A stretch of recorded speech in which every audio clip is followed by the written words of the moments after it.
Asanteni sana for those who have divergent views, for those who can challenge me, for those who can give me ideas on how to govern Kakamega. Ninaomba tu msimame na mimi niwe gavana wenyu, niwashughulikie. Mimi ni kijana kama nyinyi, niko karibu na nyinyi. Ule mtu naweza kuwa mrefu kumuliko, lakini yeye ni mzee kuniliko. Huyo mtu paka aende nyumbani. As we say, William Ruto must go, Baraza must also go. Na mimi naweza associate na nyinyi vizuri. Najua challenges zenyu. Tunaweza kutania katikati. Si ndio? Naweza kutania katikati. Na naweza faulu vitu zingine zenye nyinyi mnanisaidia kupitia mawaidha. You have very good ideas. I'm promising that I'll put aside 30% of procurement. Nenda kuimplement hiyo iwe ya vijana. Small deliveries za chai kwa ofisi, sijui karatasi nini, nitaweka kwamba hizo tenders. Tenda kama ya kusupply karatasi.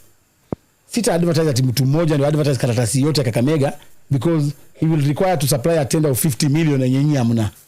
Nitakatakata hizo karatasi, kila ofisi iwe na small tenders, 300,000, 400,000, 200,000, so that young people can access the tenders of the county.